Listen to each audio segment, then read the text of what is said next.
Welcome to మహా news. Andhra Pradesh రాష్ట్రంలో తెనాలికి ఒక ప్రత్యేక స్థానం ఉంది. ఆంధ్రప్రదేశ్ రాష్ట్ర రాజకీయాలలో నాదెండ్ల మనోహర్కి మరొక ప్రత్యేక స్థానం ఉంది.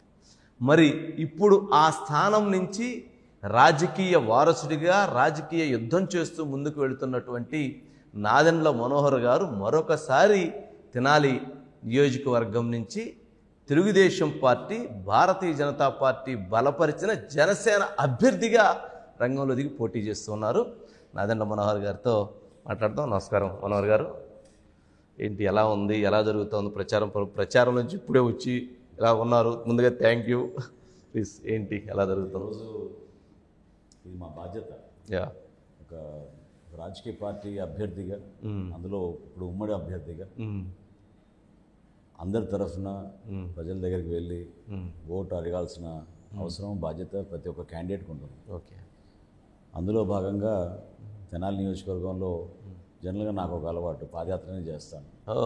సో ఆ పాదయాత్ర ప్రతి వార్డులోనూ చేసుకుంటూ ఈరోజే 34వ వార్డు వరకు పూర్తి చేసుకోగలిగాం. 40 వార్డ్స్ ఉన్నాయి మాకు. 40 వార్డులో 34 వార్డులు కంప్లీట్ చేసుకోగలిగాం. ఏంటి ప్రజల స్పందన ఎట్లా ఉంది? వాళ్ళ హృదయాలు మీకు అర్థమవుతుంది సీనియర్ పొలిటీషియన్గా? అంటే ఇది నా 5వ ఎలక్షన్ అండి. మా తండ్రి గారిది 2 ఎలక్షన్లు తెనాలిలో. సో మా కుటుంబంలో ఇది 7వ ఎలక్షన్. నా అభిప్రాయం అయితే ప్రజలు ఆల్రెడీ డిసైడ్ చేసుకున్నారండి. డిసైడ్ అయిపోయారు. ఓకే. సో మనం వెళ్ళి ఓటు గురించి అడుగుతున్నప్పుడు వాళ్ళే మనస్ఫూర్తిగా వచ్చి ఆశీర్వదించి, ఈ మీ అవసరం కాదు, ఇది మా అవసరం అనే సందర్భం ప్రతిరోజు వినపడుతోంది. ఆ వాయిస్ అనేది చాలా బలంగా ఉంది. ఓకే. నార్మల్గా మనం పాజిటివ్గా ఉన్నారా లేదా అని మనం ఎదురు చూస్తాం. అవును. కానీ ఈసారి వాళ్ళంతటా వాళ్ళే వచ్చి నిలబడి రిసీవ్ చేసుకొని, ఇది ఖచ్చితంగా మా అందరి బాధ్యత, మేము గెలిపించుకోవాలి మిమ్మల్ని, ఈ ప్రభుత్వం చేసిన ఈ 5 సంవత్సరాల పరిపాలన మేము తట్టుకోలేకపోయాం అనేది చాలా బలంగా ప్రజలే వ్యక్తపరుస్తున్నారు. ఓకే. ఎందుకు అంటే వాళ్ళు అంత స్పందన చూపించి అంత ఖచ్చితంగా వైసీపీని ఓడించాలి అని ఎందుకు ఆ స్థాయిలో భావిస్తున్నారని మీరు అనుకుంటున్నారు? ఇప్పుడు వంశీ గారు, మనం రాజకీయంగా పార్టీ నాయకుల్ని ఇబ్బంది పెట్టారు, కేడర్ని ఇబ్బంది పెట్టారు, కేసులు పెట్టారు, అమరావతి రైతులపైన జరిగిన దాడులు మనం చూసాం. ఇంతవరకే మనం రాజకీయ పోరాటం చేసుకుంటూ వచ్చాం ఈ 4 సంవత్సరాలు. అవును.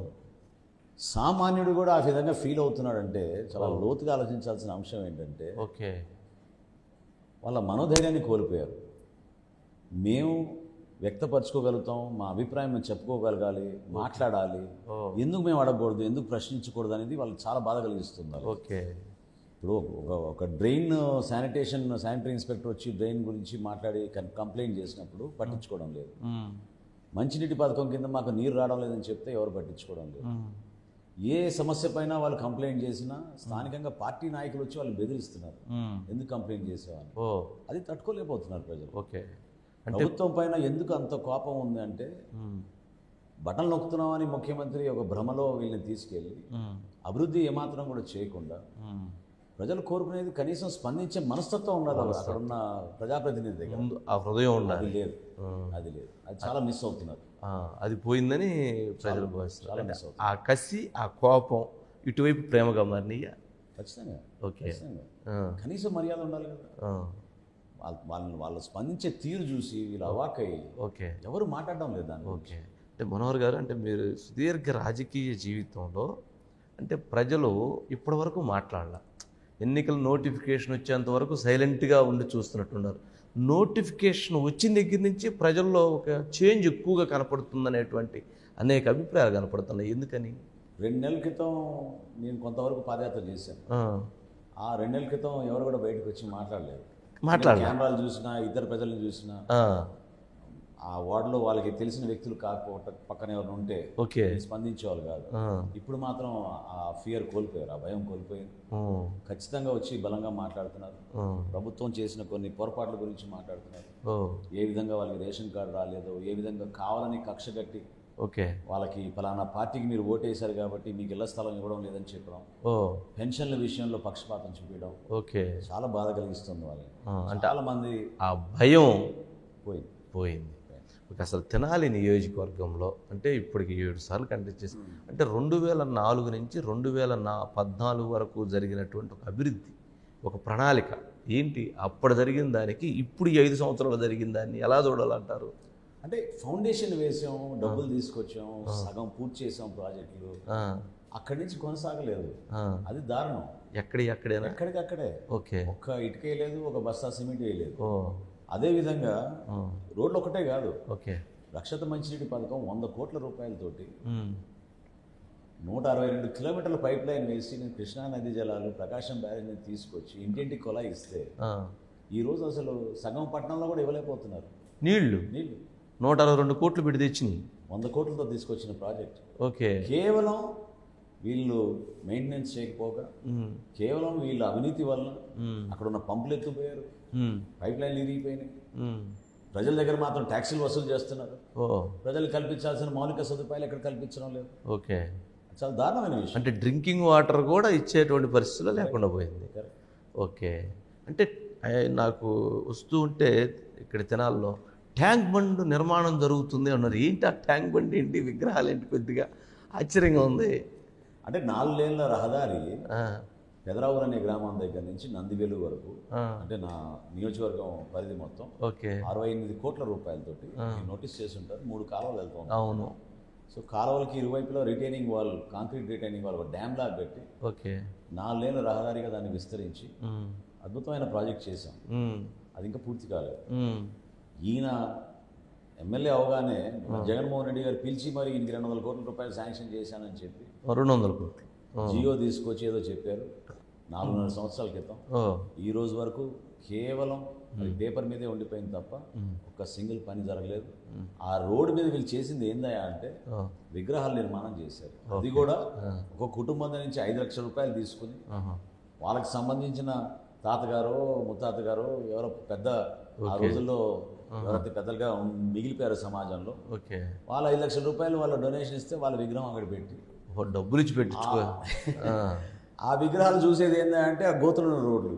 ఓ, అది పాపం ఆ విగ్రహాలు బాధపడుతూ ఉంటాయి ఆ గోతులను రోడ్లు చూసి. ఆ రకమైనటువంటి అంత దారుణంగా. అంటే ఇప్పుడు ఆ 200 కోట్లలో ఇంతవరకు నిధులు రాలేదా? 2 పైసలు రాలేదు. 2 పైసలు కూడా. 2 పైసలు కూడా రాలేదు. మరి 200 కోట్లు జీవో. అంతే మరి జియోకే పరిమితం. ఓకే. ఇది జగన్మోహన్ రెడ్డి గారు బట్టలు నొక్కే కార్యక్రమం లాగానే ఉంది. ఓకే. అంటే ఆయన ముఖ్యమంత్రి తాడేపల్లి నుంచి తెనాలికి హెలికాప్టర్లు వచ్చాడంటే మీరు అర్థం చేసుకోవాలి రోడ్ల పరిస్థితి. ఓ, ముఖ్యమంత్రి గారు సభ ఏర్పాటు చేసినప్పుడు తెనాలిలో 24 కిలోమీటర్లు తాడేపల్లి నుంచి ఇక్కడికి. అవును. అది ప్రత్యేకంగా హెలికాప్టర్లో వచ్చాడు ఆయన. తెనాలి రోడ్డు మార్గంలో వస్తే 10 మంది నిలిచిన వాళ్ళు, అర్జీలు ఇచ్చేవాళ్ళు, ఓకే, నమస్కారం పెట్టేవాళ్ళు, రోడ్డు పరిస్థితి గురించి చెప్పుకునేవాళ్ళు. ఓకే. ఆ పరిస్థితి లేదు. కానీ అంటే మీరు ఇంకొక రకంగా ఆలోచించినట్లయితే తెనాలి నుంచి ఉద్దండరాయనపాలెం 4 కిలోమీటర్లు, మరి అక్కడికి హెలికాప్టర్ వేసుకెళ్ళారని విమర్శలు కూడా ఉన్నాయి ముఖ్యమంత్రి గారు. అది మీరే చెప్పారు. ఇళ్ల పట్టాల మీరే చెప్పారు. ఇళ్ల పట్టాల పంపిణీ కోసం ఆయన స్వగృహం నుంచి అక్కడికి వెళ్ళడానికి కోసం హెలికాప్టర్ వాడారు. ఇళ్ల పట్టాలు అని అంటే తెనాలిలో కూడా ఇళ్ల పట్టాల స్కామ్ ఒక పెద్ద హిస్టరీ ఉందట. ఏంటది? 660 ఎకరాలు సేకరించారు భూసేకరణ. 24,000 మందికి ఇళ్ల పట్టాలు ఇచ్చామంటున్నారు. సెంటు భూమి ఇచ్చామంటున్నారు. సెంటు భూమిలో ఏం కట్టుకోగలుగుతారు? అది కూడా ఇచ్చింది ఎవరికి? చాలా మందికి ఆల్రెడీ నివసిస్తున్న గృహాలు ఉన్న వ్యక్తులకి, సొంత మనుషులకి. చాలా అవినీతి జరిగిపోయింది, భయంకరమైన అవినీతి. ఓకే. అది చూసే రాష్ట్ర వ్యాప్తంగా జనసేన పార్టీ నుంచి మేము సమాచారం సేకరించి అప్పుడు కి పవన్ కళ్యాణ్ గారిని ఆ రోజున విజయనగరంలో మనం తీసుకెళ్ళినప్పుడు అందరికీ ఆశ్చర్యం కలిగింది. అంత దూరం తీసుకెళ్ళి మీకు ఉదాహరణ చెప్తాను. మీకు విజయవాడ నుంచి వచ్చేటప్పుడు కటేవరం అనే ఊరు ఉంది. అవును, కటేవరం బ్రిడ్జ్ ఉంటుంది. కటేవరం దగ్గర నివసిస్తున్న వాళ్ళని తీసుకెళ్లి సిరిపురం అనే గ్రామం దగ్గర ఇళ్ల పట్టాలు ఇచ్చారు. అసలు ఎవరైనా ఒక గ్రామం నుంచి తరలించి మీరు ఇంకో గ్రామానికి వేరే మండలంలో అక్కడ అంటే ఇదేమన్నా తెనాలికి 2 కిలోమీటర్లు, సిరిపురం అనే గ్రామం కొలిపర మండలంలో. ఓకే. అక్కడ తీసుకెళ్ళి ఇచ్చారు. ఆ విధంగా వీళ్ళు ఏమాత్రం కూడా ప్రణాళిక లేకుండా కేవలం ఆ దాహం, భూదాహం, అవినీతి దాంట్లో కూరుకుపోయి 660 ఎకరాలు సేకరించినప్పుడు నా ప్రాథమిక ప్రశ్న ఇదే. ఇంత భూమి సేకరించినప్పుడు ఎందుకు మీరు దూరదృష్టితోటి ఒక 60 ఎకరాలు తీసి ఒక ఇండస్ట్రియల్ పార్క్ కోసం, ఒక సాఫ్ట్వేర్ పార్క్ కోసం, లేదా రేపటి రోజున మనకు అవసరం ఉన్న కొన్ని మౌలిక సదుపాయాలు, రేపు అండర్ గ్రౌండ్ డ్రైనేజ్ నిర్మాణం చేయాలన్నా, ఇంకేమైనా మనం చక్కగా ఆడిటోరియం కట్టుకోవాలన్నా, కమ్యూనిటీ హాల్స్ కట్టుకోవాలన్నా ఎందుకు మీరు ఆ విధంగా ప్లాన్ చేయలేదు? ఓకే. అది చాలా పొరపాటు కదా. 35,000 కోట్ల రూపాయల అవినీతి రాష్ట్ర వ్యాప్తంగా జగనన్న కాలనీలో జరిగింది. 39,000 కోట్లు. 35,000 కోట్లు. ఓకే. అట్లాగే అసలు మనోహర్ గారు, మీరు అన్నాబత్తిని శివకుమార్ ఈ పోటీని ఎలా చూస్తున్నారు? అంటే నేను ఎప్పుడు కూడా వ్యక్తిగతంగా ఎవరిని విమర్శించనండి. నేను కేవలం ఒక ప్రణాళికాబద్ధంగా కానీ ఇప్పుడు నేను ఏం చేయగలుగుతాను తెనాలికి, ఒక శాసనసభ్యుడిగా నన్ను ప్రజలు ఎన్నుకుంటే నేను నా కర్తవ్యంగా, నా బాధ్యతగా ఈ ప్రాంతానికి ఒక ఆలోచనతో నాకు ప్రణాళిక సిద్ధం చేసుకున్నాను. ఉదాహరణ నేను మీకు చెప్పాను, హైదరాబాద్ నుంచి నందివేల వరకు రోడ్డు, ఈ రోజు జరుగుతున్న యాక్సిడెంట్స్, ప్రతిరోజు ఒక యువకుడు చనిపోతున్నారు. మీరు విజయవాడ నుంచి ఇక్కడ రావాలంటే తెనాలికి 2 గంటలు పడుతుంది, ఇదివరకు 40 నిమిషాలు పట్టేది. సో నేను మాట ఇచ్చాను, మొట్టమొదటి కార్యక్రమం నేను చేపట్టబోయేది రేపు రోజున ఎన్నికైన తర్వాత ఆ రోడ్ని మంగళగిరి వరకు తీసుకెళ్ళి లోకేష్ గారితో కూడా మాట్లాడి మీ ఇద్దరం కలిసి ఎట్టి పరిస్థితుల్లో ఆ ప్రాజెక్ట్ పూర్తి చేసి జాతీయ రహదారితో అనుసంధానం చేస్తే రోజు రాకపోకలు ప్రయాణికులకి మంచి సౌకర్యం కల్పించాల్సిన అవసరం తెనాలికి ఎంతో ఉంది. ఎందుకంటే ఒకప్పుడు తెనాలి బీజీటీఎం కూడా అనేవాళ్ళు. అవును, తెనాలి ఏం తక్కువ కాదు, విజయవాడ కన్నా గుంటూరు కన్నా మాకు మౌలిక సదుపాయాలు ఇంకా ఎక్కువ ఉన్నాయి. ట్రైన్ కనెక్టివిటీ బాగుంది.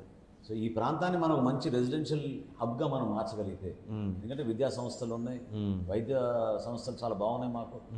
సో ఖచ్చితంగా everybody will want to come and live here in Tenali. కానీ రోడ్స్ చూస్తే భయంకరంగా ఉన్నాయి, ట్రాఫిక్ అటువంటి సిచ్యువేషన్. అంటే ఇంతకుముందు ఆంధ్ర ప్యారిస్ అంటారు, ఇప్పుడు సమస్యల ప్యారిస్లా తయారైంది. కారణం ఏంటి? ఒక ప్రణాళిక లేకపోవడం వల్ల దూరదృష్టితో ఇప్పుడు ఒక ఎలక్షన్ కోసమే మనం రాజకీయాల్లోకి వస్తే పొరపాటు అండి. మనం కనీసం 15-20 సంవత్సరాలు మనం మన ప్రాంతానికి ఏదైనా మేలు చేద్దాం, రెస్పాన్సిబిలిటీ. ఆ పదవి అనేది మన అలంకరణ కోసం కాదు, దాన్ని ఉపయోగించి మనం నిధులు తీసుకొద్దాం, మంచి కార్యక్రమాలు చేద్దాం నమ్మకం ఉంటే ఖచ్చితంగా మనం చేయగలుగుతాం. అంటే ఇప్పుడు మీరు ఎన్నికలు వచ్చాయి కాబట్టి విజిటింగ్ ప్రొఫెసర్ వచ్చారు, మళ్ళీ ఎన్నికలు అయిపోగా వెళ్ళిపోతారు, తర్వాత మళ్ళీ అందుబాటులో ఉంటారనేటువంటి విమర్శలు వైఎస్ఆర్సీపీ అభ్యర్థి శివకుమార్ అదే ఆరోపణ పదే చేస్తున్నారు. ఏమంటారు? ఒక శాసనసభ్యుడిగా, అప్పుడు నేను ఒక సభాపతిగా నాకు ఖచ్చితంగా బాధ్యతలు ఉన్నాయి. రాష్ట్ర వ్యాప్తంగా నేను పర్యటించాలి, శాసనసభ నిర్వహించాలి. అదేవిధంగా నేను ఈ నిధులు సేకరించడానికి కోసం రెగ్యులర్గా ఇక్కడ మీటింగ్స్ జరుపుకుని శాసనసభలో కానివ్వండి, సచివాలయంలో కానివ్వండి, మంత్రులతో కానీ నేను మీటింగ్స్ పెట్టుకోకపోతే నిధులు రావు. ఇప్పుడు లోకల్ నినాదంతో నేను ఎన్నికయ్యాడు కదా, లోకల్గా ఉండి ఏ కార్యక్రమం చేశారు చెప్పండి? లోకల్గా ఉండి జరిగింది ఏం చేశారు? ఇప్పుడు వాస్తవంగా ఆ విధంగా విమర్శించినప్పుడు తన వంతు ఏం చేయగలిగాడని చెప్పాలి కదా. జరిగిన అభివృద్ధి సింపుల్ కదా, జీవో వచ్చింది కదా, అంతే, దానికే పరిమితం అయ్యారు కదా. సో మీరు నిజాయితీగా పనిచేయాలనుకుంటే తప్పదు, మీకు కొంచెం సమయం మీరు నియోజకవర్గానికి ఇస్తారు, కొంచెం సమయం మీరు సచివాలయంలోనే మీరు చేసే కార్యక్రమాలు చేయాలి. కానీ నాకు తెలిసినంత వరకు నేను ఎక్కువ సమయం శాసనసభ కార్యక్రమాలు తప్ప మిగతా సమయం ఎప్పుడు కూడా నేను ఎక్కువ తెనాల్లోనే ఉండేవాడిని. తెలియక మాడుతూ ఉంటారు, విమర్శించడానికి మాడుతూ ఉంటారు. వేల మందికి మనం ఆ రోజున ఏ నియోజకవర్గంలో చేయలేని కార్యక్రమాలు, సంక్షేమ పథకాలు మనం ఇక్కడ తీసుకొచ్చాం తెనాలికి. గ్యాస్ సిలిండర్లు కానివ్వండి, రేషన్ కార్డులు కానివ్వండి, పెన్షన్లు కానివ్వండి, 35 కిలోల అంత్యోదయ పథకం కానివ్వండి, ఇల్లు కట్టే కార్యక్రమం కానివ్వండి, చాలా అద్భుతంగా చేసాం. సో అవన్నీ కూడా రాజకీయంగా వీళ్ళు మాట్లాడతారు తప్ప నిజాయితీగా మాట్లాడే మాటలు కాదు. నిజాయితీగా. ఇప్పుడు ప్రజెంట్ మీ ముందున్న విజన్ ఏంటి? ఏం చెప్తారు ప్రజలకి? తెనాలికి ఖచ్చితంగా ఒక బ్రహ్మాండమైన ఫ్యూచర్ ఉందండి. అమరావతి రాజధానిగా మరొకసారి మనం నిర్మాణం చేసుకోవడం ప్రారంభించాలి. దానికోసమే చంద్రబాబు నాయుడు గారు విజన్, పవన్ కళ్యాణ్ గారి పట్టుదల, మన ప్రాంతానికి వాళ్ళు చేసిన త్యాగాల్ని మనం మర్చిపోకూడదు ఆ రైతుల్ని. అందులో భాగంగా సిఆర్డీలో ఉన్న పరిధిలో ఉన్న అన్ని పట్టణాలు, గ్రామాలు మంచి ప్రణాళికతోటి మనం అభివృద్ధి చేసుకోవాలి. మనం ఇతర రాష్ట్రాలతో పోటీ పడాలి. ఈరోజు కూడా నాకు ఇద్దరు చిన్న వయసులో ఉన్న మహిళలు కనపడి మేము బెంగళూరులోనూ హైదరాబాద్లోనూ పనిచేస్తున్నాం, తిరిగి మా ఊరికి వచ్చి మేము పనిచేయాలని కోరుకుంటున్నాం. ఇక్కడ రేపు రోజున మేము ఓటేస్తాం కానీ మీరు సాఫ్ట్వేర్ ఏమైనా తీసుకురండి ఇండస్ట్రీ అని చెప్పి వాళ్ళు అడుగుతున్నారు. అంటే నిజంగా వలసలకు వెళ్ళిపోయే పరిస్థితి ఉండకూడదు, తిరిగి రావాలి, మన తల్లిదండ్రులు నివసించాలి, మన ప్రాంతంలో మనం నివసించాలి అనే తపన యువతలు వస్తున్నప్పుడు అది మన బాధ్యతగా మనం తీసుకుని ప్రభుత్వంలో మనం నిలబెట్టాలి. అది ప్రజల్లో ఉన్న హృదయంలో ఉన్నటువంటి బాధ. అది కరెక్ట్ బాధ. ఇప్పుడు 15 సంవత్సరాలు 10 సంవత్సరాల వరకు చాలా మంది అమెరికాకి వెళ్ళిపోయారు. అవును. ఈ 10 సంవత్సరాల్లో ఎక్కువ అమెరికాకి వెళ్ళినా కూడా చాలా మంది హైదరాబాద్కి, బెంగళూరుకి, చెన్నైకి వెళ్ళిపోతున్నారు ఉద్యోగాల కోసం, సాఫ్ట్వేర్ ఉద్యోగాల కోసం. అది మారాలి. ఇక్కడే రావాల్సినటువంటి ఇన్ఫ్రాస్ట్రక్చర్ రావాలి, ఎంప్లాయ్మెంట్ క్రియేట్ అయితేనే అది భవిష్యత్తుకు మంచిది అంటారు. 100% కదా. ఎందుకంటే ఆ ఫౌండేషన్ వేసిందే మనం. తెలుగు జాతి గర్వపడే విధంగా మన సాఫ్ట్వేర్ ఇండస్ట్రీని ఆ స్థాయికి తీసుకెళ్ళాం. మొత్తం విస్తరించాం కానీ ఇక్కడ లేకుండా చేసాం. అందరూ అక్కడికి వెళ్ళేటువంటి పరిస్థితి. వాస్తవం. ఓకే. జనసేన పార్టీ సింబల్ వివాదం ఏంటి మనోహర్ గారు? అంటే చాలా ఆశ్చర్యకరంగా జరుగుతూ ఉంది. సింబల్ తోటి వివాదానికి కొన్ని ప్రణాళికలు జరిగినాయి. తర్వాత సింబల్ బదులు మళ్ళీ బకెట్ తీసుకొచ్చిన వివాదం జరిగింది. పవన్ కళ్యాణ్ గారి పేరు మీద ఇంకో పవన్ కళ్యాణ్ గారు పోటీ చేస్తున్నారు. మనోహర్ గారి మీద ఇంకో మనోహర్ గారు పోటీ చేస్తున్నారు. ఏంటి ఈ ప్రణాళిక? దీని వెనక ఉన్నటువంటి స్కెచ్ ఏంటి? కుట్రలు ఏంటి? అంటే ప్రజలు ఆల్రెడీ డిసైడ్ చేసుకున్నారని తెలిసిపోయి ఓకే. ఎన్నికల్లో ఎట్లాగో ఓటమికి సిద్ధం అవ్వాలి. సిద్ధం అంటే ఎన్నికల్లో ఓటమికి సిద్ధం అవ్వాలి. వైఎస్ఆర్సీపీ మేమంతా సిద్ధం గెలుపుకి కాదు, గెలుపు కాదు, ఓటమికి సిద్ధం అవ్వాలి. ఓహో. ఆ ఓటమికి సిద్ధం అవుతున్న తరుణంలో ఓకే. ఏదో విధంగా కుట్రపూరితంగా ఇట్లా టెక్నికల్ రీజన్స్ తోటి ఇబ్బంది పెట్టాలి అభ్యర్థులని ఇట్లా మూర్ఖంగా ఆలోచించే ఆలోచన చాలా గతంలో ఇండిపెండెంట్ క్యాండిడేట్లు ఎక్కువ ఉండేటప్పుడు ఇవన్నీ జరిగేవి. ఈ రోజుల్లో ఎప్పుడు ఇటువంటి ఆలోచనలు ఎవరికి లేవు. ఏదైనా ధైర్యంగా ఫైట్ చేయాలి, ప్రజల్లోకి వెళ్ళాలి. మన మేనిఫెస్టో ఏంటి, మన ప్రణాళిక ఏంటి, మనం ఏం చెప్పబోతున్నాం, ఎందుకు నీకు ఓటేయాలి, ఈ ఇష్యూస్ మీద మన ప్రజలతో మాట్లాడాలి. అంతేగాని మీరు కామా పెట్టారా, ఫుల్ స్టాప్ పెట్టారా, ఎక్కడ మీరు పొరపాటు చేశారు, నామినేషన్ పేపర్లో వెతకడం భూతద్దంతో, అదేవిధంగా సింబల్స్ కావాలని కన్ఫ్యూజ్ చేయడానికి ఇంకో పార్టీని తీసుకొచ్చి వాళ్ళకు సింబల్ అలాట్ చేయడం, పేర్లు కూడా వెతుకుంటూ అభ్యర్థుల పేర్లు తీసుకొచ్చి అదేవిధంగా అభ్యర్థుల పేర్లు పెట్టాలని ఇంత అంటే ఒక్కసారి మీరు ఆలోచించండి వంశీ గారు, 5 సంవత్సరాలు ఈ వ్యక్తి ఎంత సమయం వృధా చేసి ఉంటాడు. పరిపాలన చేతగాక ఇన్ని లక్షల కోట్లు అప్పులు చేసి సమయం కేటాయించింది దేనికోసం అంటే ఇటువంటి మూర్ఖమైన ఆలోచనల కోసం. అంటే మన రాష్ట్రం ఏమైపోయిందో ఒకసారి ఆలోచించండి. ప్రజాస్వామ్యంలో మీరు ధైర్యంగా పోటీ చేయండి, అంటే ప్రజలు ఎన్నుకుంటారు కదా. అంటే వ్యూహం అంటే ఇక్కడ మీ ఒక్క పేరులోనే ఎన్ మనోహర్ గారు దొరికినట్లేరు, ఈ ఎమ్ మనోహర్ గారు దొరికాడు, ఎన్ మనోహర్ దొరకలేదు, మిగిలిన దగ్గర అందరి దగ్గర దొరికినట్టు. అంటే దీని వలన అంటే సింబల్ అంటే కామన్ సింబల్ తీసుకురావటం వలన అంటే దానివల్ల నష్టం జరిగే అవకాశం ఉందా? ఓటేమన్నా ఇండిపెండెంట్గా అభ్యర్థులు పడేటువంటి అవకాశం ఉందా? నాకు తెలిసినంత ప్రజలు బాగా చైతన్యం చెందిన వ్యక్తులేనండి.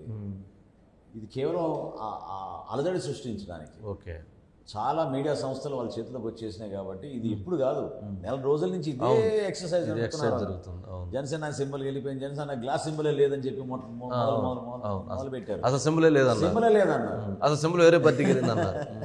సో ఇది కావాలనే అలజడి సృష్టించి ప్రజల మైండ్లో కన్ఫ్యూజన్ తీసుకొచ్చి ఏదో విధంగా ఓటర్ని ప్రభావితం చేయడానికి చేస్తున్న కుట్ర. మేము ఎలక్షన్ కమిషన్ కూడా ఇచ్చిన రిప్రజెంటేషన్ ఏంటంటే దయచేసి మీరు సింబల్ విషయంలో ఆలోచించండి, ఇది ఓటర్ని కన్ఫ్యూజ్ చేయడానికి కోసం చేస్తున్నారు.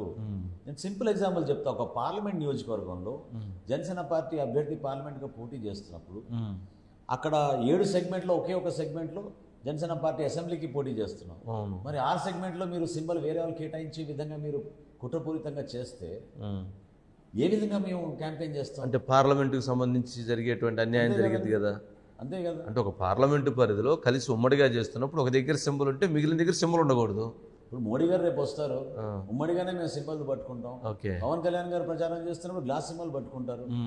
మరి మీరు కావాలని కుట్రపూరితంగా ఒక అభ్యర్థిని పెట్టించి ఫస్ట్ ఆఫ్ ఆల్ ఆ సింబల్కి దగ్గర ఉండేటట్టు ఇంకో సింబల్ పట్టుకొచ్చారు.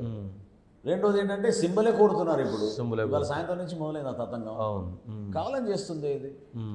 ఏంటి దాని వలన దాని వెనక ఉన్న కుట్ర ఏంటి? డిస్టర్బెన్స్. ఓకే. బేసికల్గా ఇతను ఫస్ట్ డే నుంచి కూడా ఈయన ముఖ్యమంత్రి అయినప్పటి నుంచి కూడా డిస్ట్రప్టివ్ పాలిటిక్స్ చేశాడు తప్ప కన్స్ట్రక్టివ్ పాలిటిక్స్ చేయలేదు. అందుకే ఇంత నష్టపోయాం మనం.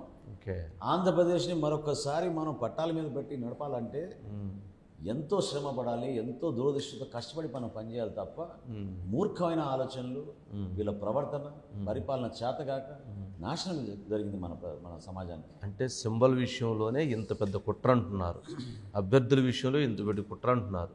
మరి రేపు ఓటింగ్ ప్రక్రియలో ఓటింగ్ ట్రాన్స్ఫర్ జరగకుండా కూడా ఒక పార్టీ నుంచి ఇంకో పార్టీకి కూడా పెద్ద ప్రణాళిక జరుగుతుంది అంటున్నారు. ఏమంటారు? ఇప్పటి నుంచో చేస్తున్నారు కదా. అంటే నేను టీవీ ఇంటర్వ్యూ ఇచ్చి చాలా రోజులు అయింది వంశీ గారు, కానీ వాస్తవం ఏంటంటే ఎట్టి పరిస్థితుల్లో తెలుగుదేశం పార్టీ జనసేన పార్టీ కలవకూడదని ఎన్ని కుట్రలు చేశారు. ఎన్ని వ్యక్తిగతంగా ఆరోపణలు చేశారు. పవన్ కళ్యాణ్ గారేమో ఇది రాష్ట్రం కోసం, రాష్ట్ర భవిష్యత్తు కోసం, మన బిడ్డల కోసం నేను దేనికైనా సిద్ధం, త్యాగంగా కూడా భావించడం లేదు ఆయన, ఒక డ్యూటీగా భావించారు. ఇది మన డ్యూటీ, మన రాష్ట్రాన్ని కాపాడుకోవాలి, త్యాగం అనే పదం వాడద్దని అన్నారు. ఆ విధంగా ఆలోచించి మేము ముందుకెళ్ళినప్పుడు పొత్తులో భాగంగా ఏం స్ప్రెడ్ చేశారు, భారతీయ జనతా పార్టీ ఎట్టి పరిస్థితుల్లో రాదన్నారు.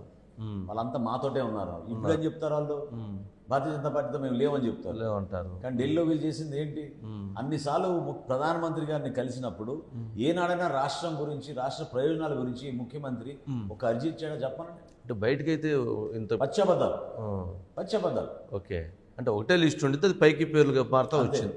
వీళ్ళు కలిసినప్పుడల్లా కేవలం వాళ్ళ వ్యక్తిగత కారణాల కోసం, వాళ్ళ లాభాల కోసం వాళ్ళు కలిశారు తప్ప ఓకే ఏనాడు కూడా రాష్ట్ర ప్రయోజనాల గురించి వీళ్ళు పోయి పై స్థాయిలో కలిసింది లేదు, మాట్లాడింది లేదు. అంటే వ్యక్తిగత కారణాలు అంటే వ్యక్తిగత అంశాలు అంటే చాలా ఉంటాయి. మీకు తెలియదు ఏముంది, ఒక రెండు చాలా ఉంటాయి. మీకు తెలియదు, జ్యుడిషియరీకి సంబంధించిన అంశాలు అవే వాళ్ళు చేసింది అక్కడ, అవే వాళ్ళు చేసింది అక్కడ. ఆ కేసుల నుంచి బయటికి రావడం. ఓకే, అంటే ఇప్పుడు భారతీయ జనతా పార్టీ కలిసింది. భారతీయ జనతా పార్టీ, టీడీపీ, జనసేన ఈ కలయిక అంటే ఓటు ట్రాన్స్ఫర్, ఇందాక మీరు అక్కడే ఆగే, ఓటు ట్రాన్స్ఫర్ కాకుండా ఒక డిస్టర్బెన్స్ క్రియేట్ చేసేటువంటి ప్రక్రియలోని ఇప్పుడు సింబల్ చేస్తున్నారు, నేమ్స్ చేస్తున్నారు. ఈ కన్ఫ్యూజ్ కాకుండా మీ పార్టీ అంటే ఈ మూడు పార్టీలో ఉన్నటువంటి కార్యకర్తలకి, ప్రజలకి ఏం మెసేజ్ ఇస్తారు? దయచేసి ప్రతి ఒక్కరు కూడా గమనించి ఆలోచించాల్సిన విషయం ఏంటంటే, జగన్మోహన్ రెడ్డి గారు చేసిన ఈ 5 సంవత్సరాల పరిపాలన వల్ల ఎంత నష్టపోయిన ఆంధ్రప్రదేశ్ అని ఆలోచించుకోవాలి. అందులో భాగమే వీళ్ళు ఇప్పుడు ఎన్నికలు అప్పుడు చేస్తున్న ఈ ఆలోచన. ఓకే, ప్రజల మైండ్లో ఏదో విధంగా చెడు అభిప్రాయం కుదిరే విధంగా, లేదా కావాలని వాళ్ళ మైండ్ మార్చడానికి, కన్ఫ్యూజ్ చేయడానికి, ఓట్ ట్రాన్స్ఫర్ కాదని, లేదా కొంతమంది ఈ పొత్తుని అంగీకరించడం లేదని పవన్ కళ్యాణ్ గారి పైన వ్యక్తిగత విమర్శలు చేసుకుని వీటిపైనే వాళ్ళు ముందుకెళ్తున్నారు. ప్రజలు మాత్రం నా అభిప్రాయం ఖచ్చితంగా ఒక నమ్మకంతో మన ఆశీర్వదించడానికి సిద్ధంగా ఉన్నారు. వాళ్ళు మాత్రం ఈ ఓట్ ట్రాన్స్ఫర్ కానీ ఇంకేదైనా అంశం కానీ ఏం లేదు, కూటమికి ఓటేయడానికి సిద్ధంగా ఉన్నారు. ఓకే, వైసీపీ విముక్త ఆంధ్రప్రదేశ్ కోసం ఈ రాష్ట్ర ప్రజలు ఎదురు చూస్తున్నారు. అందులో భాగంగా మా నాయకుడు పవన్ కళ్యాణ్ గారు ప్రతిరోజు ప్రచారం కష్టపడి అనేక నియోజకవర్గాల్లో తిరిగి ఇదే మాట చెప్తున్నారు, ప్రతి ఓటు కూటమికే పడాలి, ఎక్కడ పొరపాటు జరగకూడదు, మా అభ్యర్థి నిలబడిన చోట ఖచ్చితంగా గ్లాస్ గుర్తుకు ఓటేయండి, తెలుగుదేశం పార్టీ అభ్యర్థి నిలబడిన చోట అది మన బాధ్యత, మనం పోయి సైకిల్ గుర్తుకు ఓటేయాలి, భారతీయ జనతా పార్టీ అభ్యర్థి నిలబడిన చోట డెఫినెట్గా మనం అదే విధంగా కమలం గుర్తుకి మనం ఓటేయాలి. ఇది మా అందరి బాధ్యత. పార్టీలో ఉన్న ప్రతి జన సైనికుడు, వీర మహిళ, పార్టీ అభిమానులు ప్రతి ఒక్కరు కూడా ఆ విధంగానే పనిచేస్తున్నారు, ఎక్కడ తేడా లేదు. ఇది వాళ్ళు ఆ విధంగా సృష్టించి సమాజంలో ఒక అలజడి తీర్చడానికి ప్రయత్నం చేస్తున్నారు ఈ రోజుకి. ఓకే, అంటే మనోహర్ గారు, అంటే ఈ పొత్తు జరిగిన తర్వాత, ఈ ప్రక్రియ జరిగిన తర్వాత పవన్ కళ్యాణ్ గారు కాపులను తాకట్టు పెట్టారు, అన్యాయం చేశారు, కాపులందరూ కూడా చైతన్యవంతులుగా అండి, కూటమికి ఓటేయొద్దు అని ఒక విస్తృతమైనటువంటి ఒక రాజకీయ ప్రకంపనలు తీసుకొచ్చారు. ఏంటి, దాన్ని ఎలా చూడాలి, ఏం అర్థం చేసుకోవాలి, ఏం చెప్తారు దానికి? నేను మొహమాటం లేకుండా చెప్పగలుగుతాను వంశీ గారు. ఇంత దూర ప్రయాణం జనసేన పార్టీ మేము కష్టకాలంలో చేసామంటే కాపు సమాజ వర్గం నుంచి మాకు వచ్చిన సపోర్ట్, వాళ్ళు ఖచ్చితంగా మమ్మల్ని మోసారు, నిలబడ్డారు, దెబ్బలు తిన్నారు, అవమానాలు గురయ్యారు, అనేక సందర్భాల్లో కేసులు పెట్టించుకుని కొట్టించుకున్నారు. కానీ వాళ్ళు పవన్ కళ్యాణ్ గారి నాయకత్వాన్ని మాత్రం పూర్తి స్థాయిలో నమ్ముతారు. ఇది వైఎస్ఆర్సీపీ నాయకులు, జగన్మోహన్ రెడ్డి చేస్తున్న ఈ ప్రచారాన్ని తిప్పి కొట్టడానికి ఒక అద్భుతమైన అవకాశం ఈ ఎన్నికలు. Once and for all Janasena party ఏంటి, పవన్ కళ్యాణ్ గారు ఏంటి, దేనికోసం ఈ ప్రస్తావన, ఏ విధంగా ఈ ప్రస్థానంలో మేము రాష్ట్ర ప్రజలకు ఉపయోగపడగలుగుతాం, ఎటువంటి మార్పు తీసుకురాగలుగుతాం, విలువలతో కూడిన రాజకీయాలు ఏ విధంగా చేస్తామని చూపించడానికి మా అందరినీ కూడా ఆశీర్వదిస్తారని మనస్ఫూర్తిగా నేను నమ్ముతున్నాను. ఓకే, అంటే సామాజిక వర్గం బలంగా, అంటే ఆయన అదే సామాజిక తిట్టించడం, అదే సమయం లెటర్లు రాయించడం, అదే సమయం రాజీనామాలు చేయించడం, అంటే కొంతమంది విధంగా అనేక కారణాల వల్ల వెళ్ళిపోవచ్చు, వెళ్ళి ఇమీడియట్గా ప్రెస్ మీట్ పెట్టి 4 మాట్లాడినంత మాత్రాన ప్రజలు మారిపోతారని. ఎందుకంటే నిజంగానే ఆయన నాయకత్వం, వ్యక్తిత్వం, ఆయన కష్టపడి నిలబడిన ఆ రోజులు ఎవరు కూడా మర్చిపోకూడదు. 2014 నుంచి ఆయన పార్టీ కోసం అహర్నిశలు కృషి చేసి ఇంత దూర ప్రయాణం చేశారు. దాంట్లో ఆయన స్వలాభం లేదు. ఈరోజు కూడా పవన్ కళ్యాణ్ గారు ఒక పదవి కోరుకోరు. పదవి అనేది నిజంగానే వస్తే ఆయనకి అది కేవలం మన ప్రజల కోసం, రాష్ట్రం కోసం ఉపయోగించాలనే నిర్ణయంతో ఆయన ఉంటారు తప్ప దాని ద్వారా అనుభవించాల్సిందే. ఆయనకున్న స్థాయిలో ఆయన ఇంకేం కావాలి ఆయనకి, this is nothing. This is nothing. But ఆ ఫైర్ ఆయనలో ఉంది, ఆ ప్యాషన్ ఆయనలో ఉంది. సొసైటీ కోసం, దేశం కోసం, మన రాష్ట్రం కోసం వర్తమాన ఆలోచనలతోటి, కొత్త తర ఆలోచనలతోటి మనం మన రాష్ట్రాన్ని ముందుకు తీసుకెళ్లాలనే ఒక దృఢ సంకల్పంతో ముందుకెళ్తాం. అంటే అంత మంచి ఆలోచన మీరు చెప్తున్నట్టు మనోహర్ గారు.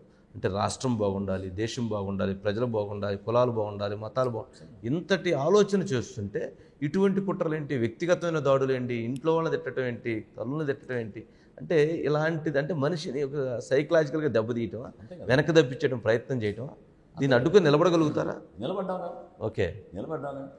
ఇంత దూర ప్రయాణం మేము చేయగలిగామంటే వాళ్ళు మానసికంగా చాలా ఇబ్బంది పెట్టారు. అనేక సందర్భాల్లో ఎటువంటి ఆర్టికల్స్ రాయిపించారు, కొన్ని టీవీ ఛానల్స్లో ఏంటి ప్రచారం చేశారు. అవన్నీ చాలా తప్పు. అది వ్యక్తిగతంగా మీరు చేసినంత మాత్రాన మొత్తం ఆయన నమ్ముకొని ఇంత ప్రయాణం చేసిన వాళ్ళు వదిలేస్తారని అనుకోవడం చాలా పొరపాటు. అది ఇన్ఫ్యాక్ట్ ఇంకా బలపరిచింది. ఈసారి మాత్రం నిలబడాలి, పవన్ కళ్యాణ్ గారిని గెలిపించుకోవాలి, శాసనసభకు ఆయన వెళ్ళి మన తరఫున నిలబడతారు, ఆయన మార్పు తీసుకొస్తారు, యువతకి ఎంతో ఆదర్శవంతంగా నిలబడతారు ఆయన. యువత చూసేది కూడా ఆయనలో ఆ మంచి నాయకత్వం.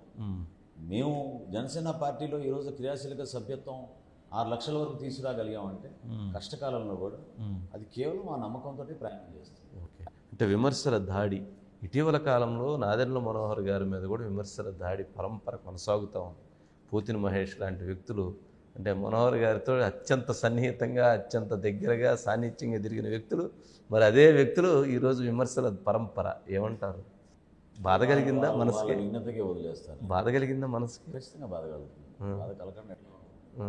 ఎందుకంటే ఒక వ్యక్తిని మనం ఒక కెరియర్ వాళ్ళు ఊహించుకునే రాజకీయాల్లోకి వస్తారు. ఆ కెరియర్ని మనం కూడా తోడ్పడే విధంగా, సహకరించే విధంగా వాళ్ళని కూడా మనం ఉన్నత స్థాయిలో వెళ్ళాలని కోరుకుంటాం. మనం తప్పేం లేదు. అంటే అట్లా ఉంటేనే అక్కడ దాకా ప్రయాణం తీసుకెళ్ళింది. తప్పేం లేదు. అది మనతో ప్రయాణం చేసిన వ్యక్తులే మన ఆ విధంగా విమర్శిస్తున్నారంటే leave it to that. That's their choice. అంటే భవిష్యత్తు కాలం నిర్ణయిస్తుందంటారు. ఖచ్చితంగా నిర్ణయిస్తుంది, డెఫినెట్గా నిర్ణయిస్తుంది. మన రాష్ట్ర ప్రజలు వీటన్నిటినీ లెక్క చేయకుండా 100% ఆశీర్వదిస్తారు. ఒక మంచి ప్రభుత్వం ఏర్పాటు చేస్తాం. ప్రజలు కోరుకునే విధంగా పరిపాలిస్తాం. ఆ మార్పు తీసుకొస్తాం. జనసేన పార్టీ అంటే పవన్ కళ్యాణ్ గారు కానీ మీరు కానీ మనోహర్ గారు ఓటు చేయలనివ్వము అని ఒకే ఒక్క పదంతో ఇప్పుడు ఈ 2 పార్టీలని కలిపి 3 కలిసి ముందుకు వెళుతూ ఉన్నాయి. కానీ నష్టం జరిగింది జనసేనకి అనే అభిప్రాయం, అంటే ఎక్కువ మందిలో ఆ చర్చ జరిగింది.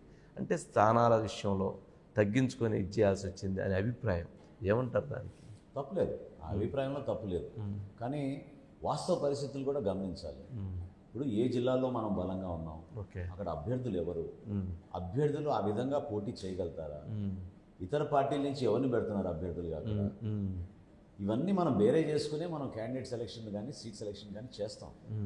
అంతేగాని ఏ పార్టీ కూడా ఒక సీట్ ఓడిపోవాలని మేము సీట్ తీసుకోం కదా. ప్రతి సీట్ గెలవాలని అనుకుంటాం. 100% స్ట్రైక్ రేట్ అని పవన్ కళ్యాణ్ గారు ఎందుకన్నారంటే అది ఎన్ని సీట్లు మనం తీసుకున్నా కూడా ప్రతి సీట్ మనం గెలవాలి. ఈ ఎలక్షన్లో 21 or 21 జనసేన పార్టీ గెలవబోతుంది. 21 ఎస్ చూపిస్తాం. ఆ విధంగా పార్టీ సిద్ధమైంది. ప్రజలు కూడా ఆ విధంగా ఆశీర్వదించబోతున్నారు. తప్పకుండా కొంతమంది నాయకులు కొంచెం ఇబ్బంది అయ్యి ఉంటుంది, అయ్యింది కూడా, డౌట్ లేదు. ఎందుకంటే వాళ్ళు ఆశించి 5 సంవత్సరాలు కష్టపడి పనిచేశారు. కొంచెం సహనంతో దేనికోసం ఈ పొత్తు, ఆ పొత్తులో భాగంగా ఎందుకు ఈ సీట్లు వదులుకోవాల్సి వచ్చింది అనేది కొంచెం అర్థం చేసుకొని ఓపికగా ఉంటే భవిష్యత్తులో తప్పకుండా ప్రభుత్వం మంది. ఆ నాయకత్వాన్ని మేము గౌరవిస్తాం. అంటే ఆశించి దెబ్బతిన్నటువంటి వాళ్ళకి బాధ కలిగి ఉంటుంది.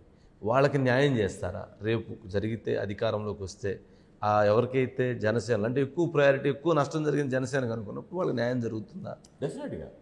డెఫినెట్గా. అది ఏ స్థాయి నాయకుడైనా కానివ్వండి. మేము పదే చెప్పిన విషయం ఏంటంటే పెద్దలతో చర్చించినప్పుడు కూడా చర్చల్లో భాగంగా పవన్ కళ్యాణ్ గారు ఏం చెప్పారంటే రేపటి రోజున స్థానిక సంస్థల ఎన్నికల్లో కానివ్వండి లేదా ప్రభుత్వంలో అనేక పదవులు ఏవైతే ఉంటాయో వాటిల్లో డెఫినెట్గా మనం జనసేన పార్టీకి సంబంధించిన నాయకులు ఎవరైతే త్యాగం చేశారో, ఎవరైతే పాపం వాళ్ళ సీట్లు కోల్పోయారో, పొత్తులో భాగంగా మేము ఎక్కడైతే అడ్జస్ట్ చేయలేకపోయామో, చాలామంది మండల స్థాయి నాయకులు కూడా చాలా కష్టపడి పనిచేసిన వ్యక్తులు, యువత చాలామంది ఉన్నారు. చాలామంది ఉద్యోగులకు రాజీనామాలు చేసి పనిచేసిన వ్యక్తులు ఈ రోజుకి ఉన్నారు జనసేన పార్టీ. వాళ్ళందరికీ మేము సముచిత స్థానం కల్పించాలి. అది మా బాధ్యత, మేము చేస్తాం. వాళ్ళ కష్టాన్ని గుర్తించే ఉంటారంటారు. డెఫినెట్గా పవన్ కళ్యాణ్ గారు పదే పదే ఇదే మాట చెప్తూ వస్తూ ఉన్నారు. నమ్మండి ఒక్కసారి, ఈ ఎన్నికల్లో దయచేసి మీరు సహకరించి ఓపికగా మీరు పార్టీ విజయం కోసం నిలబడండి. రేపటి రోజున ప్రభుత్వంలో వచ్చినాక మీ భవిష్యత్తు నేను చూసుకుంటానని పవన్ కళ్యాణ్ గారు అనేక సందర్భాల్లో చెప్తాను. ఓకే, అంటే మనోహర్ గారు, జగన్మోహన్ రెడ్డి గారి మీద, ప్రభుత్వ పరిపాలన మీద, ప్రభుత్వ సలహాదారుల దగ్గర నుంచి మొదలుపెట్టి స్కూలు పిల్లలు తినేటువంటి చిక్కీలు వరకు మీరు అవినీతిని తీసుకొచ్చారు. చిక్కీలు పిల్లలు తినేటువంటి అమ్మఒడిలో లేకపోతే వీటిలో తినే చిక్కీలు, సలహాదారులు, వీటన్నిటికీ వేటికైనా కానీ ప్రభుత్వం మళ్ళీ క్లారిటీ ఇచ్చిందా? మీరు అన్ని ఆధారాలతో లిస్ట్ పెట్టారు కదా, ఏమన్నా దొరికిందా? వంశీ గారు, జగన్మోహన్ రెడ్డి గారు భారీ ఎత్తున ప్రకటనలు చేసి లాంచ్ చేసిన 14400 ఏసీబీ యాంటీ కరప్షన్ బ్యూరోకి కంప్లైంట్లు చేయమన్నాడు. తన ప్రభుత్వంలో ఎవరి అవినీతి పాల్పొన్నా కూడా 8,03,000 కంప్లైంట్లు వచ్చినాయి 5 సంవత్సరాల్లో. 8,03,000 కంప్లైంట్లు. అందులో మంత్రులు, ఎమ్మెల్యేలు, ఎమ్మెల్సీలు, మంత్రులు పేషీల్లో పనిచేస్తున్న వ్యక్తుల పైన 4,63,000 కంప్లైంట్లు వచ్చినాయి. అంటే మిగిలిన 4 లక్షలు జగన్మోహన్ రెడ్డి గారి మీద వచ్చినాయా? అది అధికారుల పైన. ఓకే, 4,63,000 మంది ప్రభుత్వంలో పార్టీ తరఫున పనిచేస్తున్న వ్యక్తుల పైన వచ్చిన కంప్లైంట్లు ఇవి. 8 లక్షల యాక్షన్ తీసుకున్నారు. ఓకే, ఏం చేశారు ఈ డీజీపీ? ఎందుకు ఈ సమాచారం అసలు పబ్లిష్ చేయలేదు? ఏసీబీకి ఆనవాయితీ ఉంది, ప్రతి సంవత్సరం లిస్ట్ ఇవ్వాలి. ఇన్ని కేసులు మేము రిజిస్టర్ చేసాం, ఈ విధంగా సాల్వ్ చేసాం, ఈ విధంగా వాళ్ళపైన ప్రాసిక్యూట్ చేసాం, ఉద్యోగాలను తొలగించాం, ఇవన్నీ చెప్పాలి కదా. ఎందుకు 5 సంవత్సరాల నుంచి మౌనంగా ఉంటుంది ఈ శాఖ? ఎందుకు మౌనంగా ఉంటుంది? ఎందుకు అనుకుంటున్నారు? ఆ శాఖ ముఖ్యమంత్రి గారి దగ్గర ఉంది.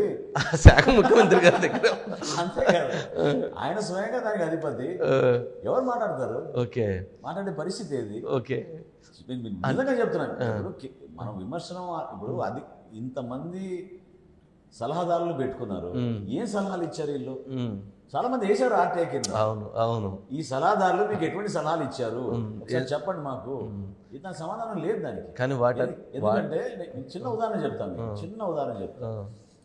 777 కోట్ల రూపాయలు, 773 కోట్ల రూపాయలు ప్రతిరోజు మన రాష్ట్రానికి ఆదాయం కానివ్వండి, ట్యాక్సులు కానివ్వండి, 773 crores.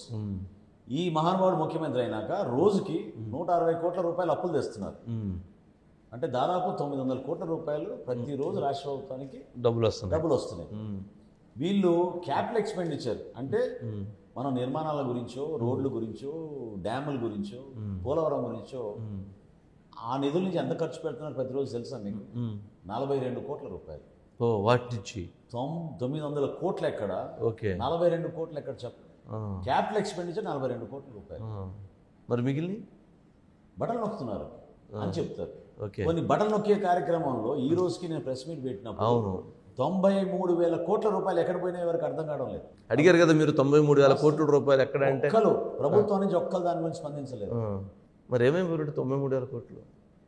ప్రతి గ్రామంలో నేను ఇప్పుడు ప్రచారంలో కూడా ఉపన్యాసాలు ఇచ్చినప్పుడు ఎవరికైనా గేదెలు వచ్చినాయా చేతులు లేపండి అంటారు. డబ్బులు చేయట్లేదు ఇప్పటివరకు. ఈ 4 నెలల్లో ఏ చోట నేను సభ నిర్వహించినా పాల వెల్లు అనే కార్యక్రమం మీరు విన్నారా అని అడుగుతాను, ఎవరికి తెలియదు. మీకు ఏమన్నా గేదెలు వచ్చినాయని అడుగుతాను, రెండో ప్రశ్న, ఎవరికి తెలియదు. వీళ్ళు 4 లక్షల గేదెలు కొన్నామని చెప్పి లెక్కలు రాశారు. 4 లక్షల గేదెలు ఏమైంది? గేదెలు ఏమైనా పాలు ఏమైనా? 2,800 కోట్ల రూపాయలు. మరి రేపు అధికారంలో వస్తే పట్టుకుంటారు గేదెలను పట్టుకుంటారు. గేదెలు దొరకకపోతే మీరు నాకు అన్నారు చూసారా, బడి పిల్లల దగ్గర కూడా వీళ్ళు అవినీతి చేశారు. షూస్, బెల్ట్లు, బ్యాగుల దగ్గర 120 కోట్లు కొట్టేశారు. ఈడీ పట్టుకుంది అది. ఓకే, స్కూలు, బెల్ట్లు, బ్యాగులు, చిన్నపిల్లలు సరఫరా చేసే షూస్, బెల్ట్లు, ఈ బ్యాగులు ఏదైతే ఇచ్చారో జగనన్న ఫోటో వేసి, మేనమామ కదా ఆయన, ఆ మేనమామ గారు ఇచ్చిన బ్యాగుల్లో వాళ్ళందరికీ కూడా 120 కోట్ల రూపాయలు అవినీతి సొమ్ము ఈడీ పట్టుకుంది. అవును, లెటర్ వచ్చింది. వదిలే ప్రసక్తే లేదు వీళ్ళని. ఓకే, ప్రతి శాఖలో కూడా అవినీతి. ప్రజలు పాపం అమాయకంగా, మేము కూడా అట్లానే అనుకున్నాం ఇనిషియల్ గా, కేవలం లిక్కరు శాండ్ ఇదే మాట్లాడేవాళ్ళు చూశారు. కానీ ఏ డిపార్ట్మెంట్లోకి వెళ్ళినా కూడా ఈ విధంగా అంత భారీగా అవినీతి చేస్తున్నారు. లిక్కర్ అంటున్నారు, ఏంది అసలు? ఆ లిక్కర్కి సంబంధించి ఒక పెద్ద సవాళ్ళు, ప్రతి సవాళ్ళు జరుగుతూ ఉన్నాయి. ఏంటి ఇవన్నీ బయటకు వస్తాయండి? ఇవన్నీ బయటకు వస్తాయి. నేను మీకు నిజంగా చెప్తున్నాను, మీరు ఇంటింటికి మీరు తిరిగితే గతంలో ఎప్పుడు లేని విధంగా పక్షవాతం కేసులు విపరీతంగా ఉన్నాయి. 40 సంవత్సరాలు 45 సంవత్సరాల లోపు ఉన్న వాళ్ళకి అవును. కేవలం వాళ్ళని ఆల్కహాలిక్గా మార్చేసి ఓకే. ఈ ఆల్కహాల్ వాళ్ళు తీసుకున్నందుకు పాపం వాళ్ళు తెలియక వాళ్ళ ఆరోగ్య సమస్యలు వచ్చి ఇంట్లో కష్టపడి సంపాదించి ప్రతిరోజు కూలీ పనికి వెళ్ళేవాడు ఈరోజు పని చేయలేకపోతే ఆ కుటుంబం ఎట్లా బతుకుతుంది? అది తాగితే అంత ప్రమాదం, రసాయనాలు దారుణంగా తయారైంది. ఎన్ని కేసులు ఉన్నాయి, పక్షవాతం కేసులు నేను చెప్తున్నాను. ఓకే. మనం నిజంగానే ఆనెస్ట్గా డోర్ టు డోర్ సర్వే చేపిస్తే రేపటి రోజున మనం మా ప్రభుత్వం వచ్చిన తర్వాత తప్పకుండా చేయించాలి. ఓకే. అంత అన్యాయంగా ప్రజల ఆరోగ్యాలతో ఆడుకున్నారు ఈ ప్రభుత్వం. ఓకే. అంటే డబ్బులు అండి, ఎంత డబ్బులు తీసుకుంటారు మీరు? ఎక్కడ తీసుకెళ్తారు ఈ డబ్బులు చివరికి? అంటే ఏం చేస్తున్నట్టు ఈ డబ్బు అంతా ఏం అర్థం అవుతుంది? అంటే జనరల్గా ఇది డబ్బు ఉందంటే ఎంత ఉండిద్దని చెప్పొచ్చు, కానీ ఇదంతా ఎక్కడికి వెళ్తున్నట్లు? అంటే ప్రజల్ని కొనేయచ్చు అనుకున్నారు. ఓకే. ఈ అవినీతి సొమ్ముతోటి ఎవరు కూడా ఎలక్షన్లు చేయలేరు. స్థానిక సంస్థలు అదే కదా వాళ్ళు చేసింది. పోలీస్ ఆఫీసర్లు ఉపయోగించి నామినేషన్ పేపర్లు చించేశారు. ఎవరైనా క్యాండిడేట్ పరిధికెళ్ళి నామినేషన్ వేస్తే డబ్బు పెట్టి కొనేస్తున్నారు. ఇప్పుడు మరి ఇంత డబ్బు ప్రవాహం సృష్టించబోతున్నారు అంటున్నారు. ఆల్రెడీ మద్యం అయితే పిఠాపురంలో ట్రక్కులు తిరుగుతూ ఉంది. మీ దగ్గర కూడా వచ్చి ఉంటాయి ట్రక్కులు. మరి ఓవైపు మద్యం, ఒకవైపు డబ్బు. మరి వాళ్ళు ఆ స్థాయిలో యుద్ధం చేస్తూ ఉంటే, ఆ స్థాయిలో మరి కూటమి, ఆ స్థాయిలో మద్యం, ఆ స్థాయిలో డబ్బులు పెట్టగలిగిద్దా? పెట్టే పరిస్థితి ఉందా? మేమైతే ఖచ్చితంగా ప్రజలు నమ్ముతున్నాం. ఓకే. ప్రజలు కూడా ఆ నిర్ణయం తీసేసుకున్నారని ఒక బలమైన నమ్మకం నాలో ఉంది. ఓకే. సిద్ధం అనే వ్యక్తి ఇంటికి వెళ్ళడానికి సిద్ధం అవ్వాలి. అది మాత్రం sure, 100%. Telugu Desam party, Janasena party, Bharatiya Janata party కలిపి ఒక మంచి ప్రభుత్వం ఏర్పాటు చేసి రాష్ట్ర భవిష్యత్తు కోసం, మన ప్రజల కోసం అంకిత భావంతో పనిచేసే విధంగా తప్పకుండా మేము సిద్ధమవుతున్నాం. ఓకే. అంటే ఇప్పుడు ఈ 5 సంవత్సరాల్లో అంటే జగన్మోహన్ రెడ్డి గారి పరిపాలన వలన, అంటే మీకున్న రాజకీయ అనుభవంతో, మీరు స్పీకర్గా చేసినటువంటి ఎక్స్పీరియన్స్, అంటే సిస్టమ్ ఎట్లా ఉండిద్దని మీకు ఒక క్లారిటీ ఉంటుంది. ప్రజలకి, కామన్ మ్యాన్కి అంత తెలవద్దు దాని మీద. అంటే ఏం జరిగింది ఈ 5 సంవత్సరాలు జరిగిన నష్టం, దీనివల్ల ప్రజలకు జరిగిన నష్టం ఎలాంటిది, ఏ స్థాయిలో ఉందంటారు? అంటే వ్యవస్థల్ని పూర్తి స్థాయిలో వాళ్ళ రాజకీయ అవసరాల కోసం ఉపయోగించుకున్నారు. ఒక సామాన్యుడు ఒక మున్సిపాలిటీకి వెళ్ళో, ఒక మండల ఆఫీస్కి వెళ్ళో, నాకు ఈ సమస్య ఉంది, దీని గురించి పరిష్కారం చేయమనే పరిస్థితి లేదు. అదేవిధంగా ఎన్నుకోబడ్డ ప్రజాప్రతినిధులు దౌర్జన్యంగా గీతలు గీసేసుకొని, ఇది మా ఇలాకా, ఇది నా ఏరియా, ఇక్కడ నువ్వు కట్టినా నువ్వు ఫ్లోర్కి ఇంత అని ఇవ్వాలి, నువ్వు బిల్డింగ్ పర్మిషన్ పెట్టుకుంటే నాకు ఇంత ఇవ్వాలి, ఇక్కడ ఇసుక రావాలంటే ఇసుక లారీ దగ్గర నుంచి ఇంత నాకు రావాలి. ఇంత దుర్మార్గంగా ఓకే ఈ వనరులన్నీ ఉపయోగించుకొని వాళ్ళ స్వలాభాల కోసం ప్రజల్ని భయపెట్టించి, ప్రజల్ని ప్రశ్నిస్తే వాళ్ళపైన కేసులు పెడతాను. ఏ విధంగా డాక్టర్ సుధాకర్ గారిని కొట్టి చివరికి పాపం పిచ్చోడిని చేసి చంపేశారు. ఆ విధంగా ఒక ఆందోళన ప్రజల్లోకి వచ్చేసింది. మనం వీళ్ళతో మాట్లాడలేము, ప్రశ్నించకూడదు వీళ్ళని, సైకలాజికల్ వార్ఫేర్ చేశారు వీళ్ళు. ఓకే, అది చెప్తున్నారు కదా, పేదలు పెత్తందారులు అంటున్నారు. ఎవరు పేదలు, ఎవరు పెత్తందారులు? ప్రశ్నించేవాడు పెత్తందారు. ఓకే, ప్రశ్నించేవాడు పెత్తందారు. ఎవరు ప్రశ్నిస్తే వాళ్ళు, ఎవరికి అన్యాయం జరిగి వాళ్ళు ప్రశ్నిస్తే వాళ్ళు పెత్తందారు. పేదవాడిని గురించి వీళ్ళు మాట్లాడుతున్నారు కాబట్టి వీళ్ళు పెత్తందారు. ఓకే, ఇందా మీరు చెప్తూ అన్నారు, అంటే జగన్మోహన్ రెడ్డి గారు చేసినటువంటి అంశాలని, అంటే మేనిఫెస్టో నిన్న ప్రకటిస్తూ 99% అమలు చేసాం అంటున్నారు. అటువంటిప్పుడు 3 పేజీలు ఎందుకంటే ఆ మేనిఫెస్టో? సింగిల్ 1 లైన్ రాయాలి కదా ఆయన. ఓకే, కాగితం ఇట్లా పట్టుకుని ఒక పేజ్ మేనిఫెస్టో రిలీజ్ చేసి జగన్మోహన్ రెడ్డి గారు 99.8% నేను నా ప్రణాళికలో ఉన్నవని నేను పూర్తి చేశాను చెప్పొచ్చుగా. ఎందుకు దీనికి ఇదంతా? నువ్వు పోలవరం ఏం చేసావు? శాసనసభలో ప్రకటించి వచ్చే రబీ సీజన్ కల్లా పోలవరం 21-22 అయిపోయింది. ఎన్నిసార్లు చెప్పారు నువ్వు ఈ మాట? ఆ రెండిట్లో 2%, అదొకటి 1%. అమరావతి గురించి నువ్వు చెప్పిన మాట ఏంటి? సంక్షేమం గురించి నువ్వు చెప్పిన అబద్ధాలు ఏంటి? ఇప్పుడు జగన్మోహన్ రెడ్డి గారు అబద్ధాలు చెప్తే ఆశ్చర్యపోవసరం లేదండి. ఆయన నిజాయితీగా ఒక మాట చెప్తే మనం భయపడాలి. ఏంటి ఇట్లా మాట్లాడి నిజాయితీగా మాట్లాడాడు? అదేంటి పచ్చి నిజం ఏనాడు కూడా ఆయన మాట్లాడు. నిజం మాట్లాడు, అస్సలు నిజం మాట్లాడు అంటే ప్రతిదీ అబద్ధమే. 2 పేజీలు అన్నాడు మేనిఫెస్టో, మీరు ఓపెన్ చేయండి 3 పేజీలు అది. ఇట్లా తిప్పుండిద్దాం, అంతే కదా మరి. ఓకే, ఒకటి ఆయన గురించి అని రాసుకున్నారు. 3 పేజీలు మేనిఫెస్టో ఇచ్చి 2 పేజీలు ఈ రోజున కేవలం ప్రతిపక్షాలపైన దాడులు తప్ప వీళ్ళు చేసింది ఇంకేం లేదు. ఓకే, ఈయన పుట్టినాకనే వచ్చినాయి ఆ పెన్షన్లు మనకి ఆంధ్రప్రదేశ్లో. ఇప్పుడు నుంచో 75 రూపాయలు మొదలుపెట్టి ప్రస్థానం వస్తానే ఉన్నాయి కదా. ఓకే, అంటే మేనిఫెస్టో రూపకల్పన ఎలా ఉండబోతుంది, మీది ఎలా ఉండబోతుంది? అంటే దీని గురించి చంద్రబాబు నాయుడు గారికి ఉన్న అనుభవంతో చాలా సుదీర్ఘంగా ఆయన సమయం వెచ్చించి అధికారులు అంటే రిటైర్ అయిన అధికారులు సలహాదారులు ఇతర యూనివర్సిటీస్ నుంచి వాళ్ళ దగ్గర నుంచి కూడా తెప్పించుకొని ఒక పర్ఫెక్ట్ బ్లెండ్ రాజకీయ ఆలోచనలకి వాస్తవంగా ఇవి మనం డెలివరీ చేయగలుగుతామా, అడ్మినిస్ట్రేటివ్ ఇష్యూస్ ఏమైనా ఉంటాయా, ఫిజికల్ ఇష్యూస్ ఏమైనా ఉంటాయా, ఆ విధంగా ఆలోచించి సూపర్ 6 అనే ప్రణాళిక సిద్ధం చేశారు. అందులో డౌటే లేదు. అందులో చాలా సీనియర్ రిటైర్డ్ ఐఏఎస్ ఆఫీసర్లు చాలామంది కంట్రిబ్యూట్ చేశారు. మన రాష్ట్రానికి వస్తున్న వనరులని బేస్ చేసుకుని రేపటి రోజున మన ప్రభుత్వంలో వెళ్ళిన తర్వాత వీటికి మనం సరైన రీతిలో మనం బడ్జెట్ చేయగలుగుతామా అనేది చెక్ చేసుకున్నాకనే మనం ఈ ప్రామిసెస్కి చంద్రబాబు నాయుడు గారు పవన్ కళ్యాణ్ గారు కలిసి ఓ నిర్ణయానికి వచ్చారు. సో దానికి మనం కట్టుబడి ఉన్నాం, అది తప్పకుండా డెలివరీ చేస్తాం. భారతీయ జనతా పార్టీ కూడా ఈ మేనిఫెస్టోలో ఏవైనా కొన్ని వరాలు ఇచ్చే అవకాశం ఉందా, ఏమన్నా అంశాలు హామీలు ఇచ్చే అంటే భారతీయ జనతా పార్టీ జాతీయ పార్టీ అండి. వాళ్ళకి ఆల్రెడీ మొత్తం ఆల్ ఇండియా బేసిస్ మీద వాళ్ళ మేనిఫెస్టో రిలీజ్ చేశారు.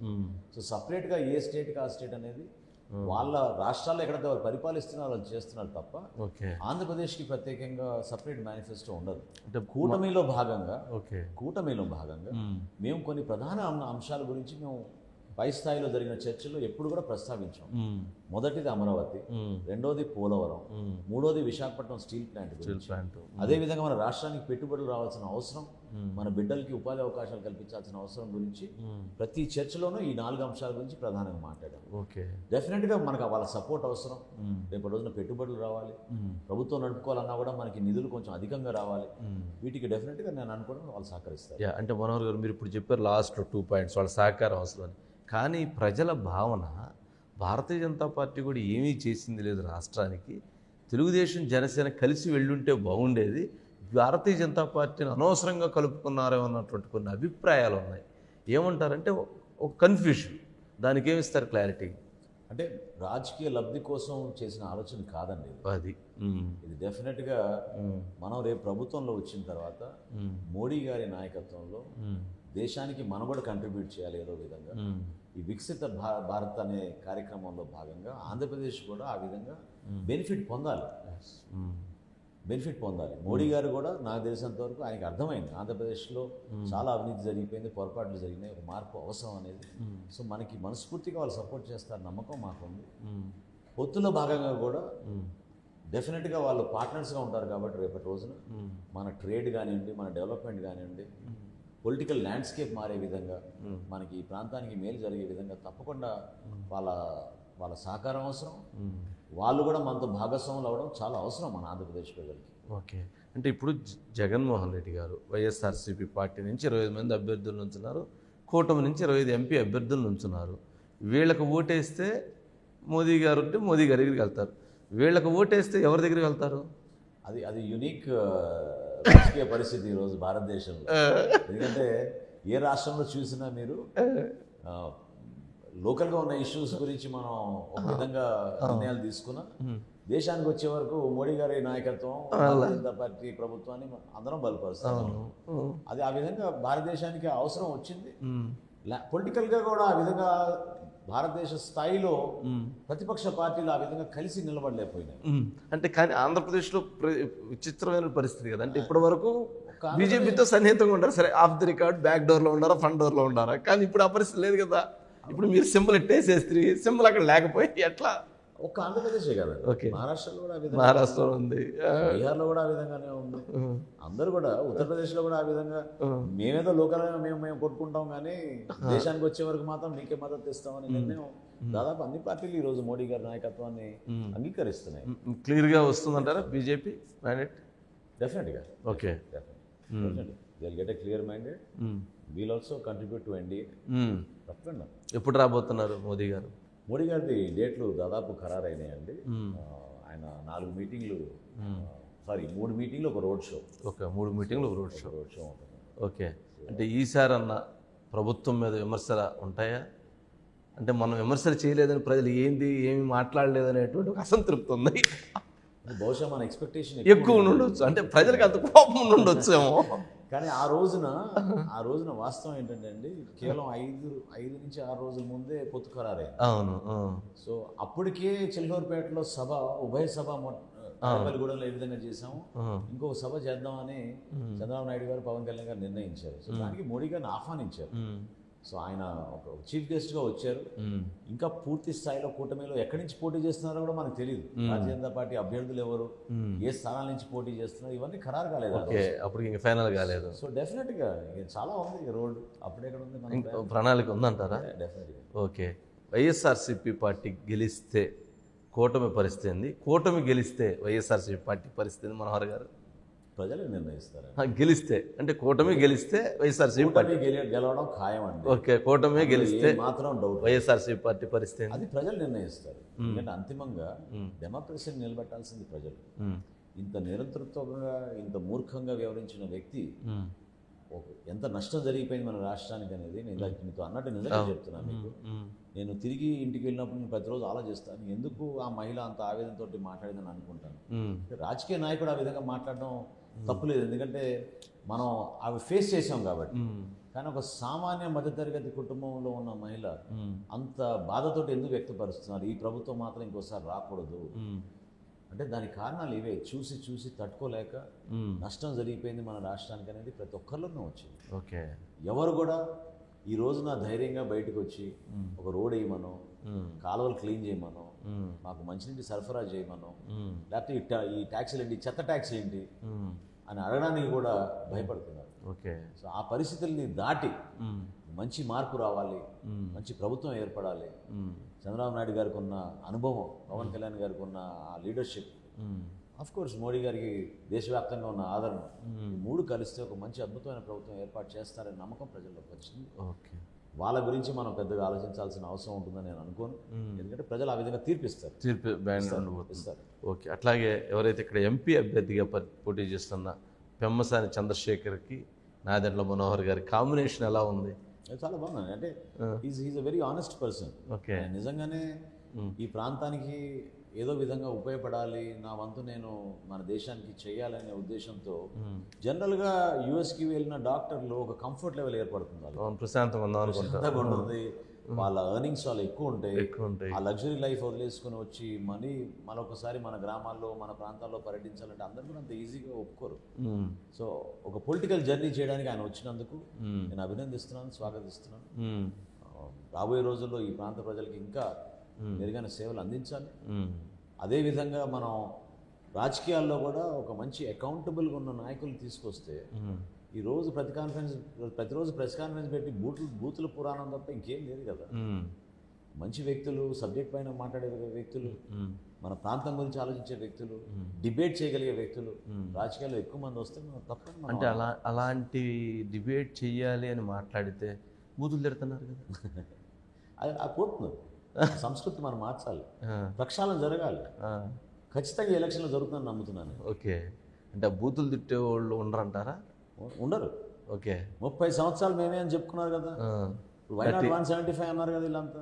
ఏమైంది ఈ రోజున? చూస్తారు కదా మీరే ఎన్నికల రోజు.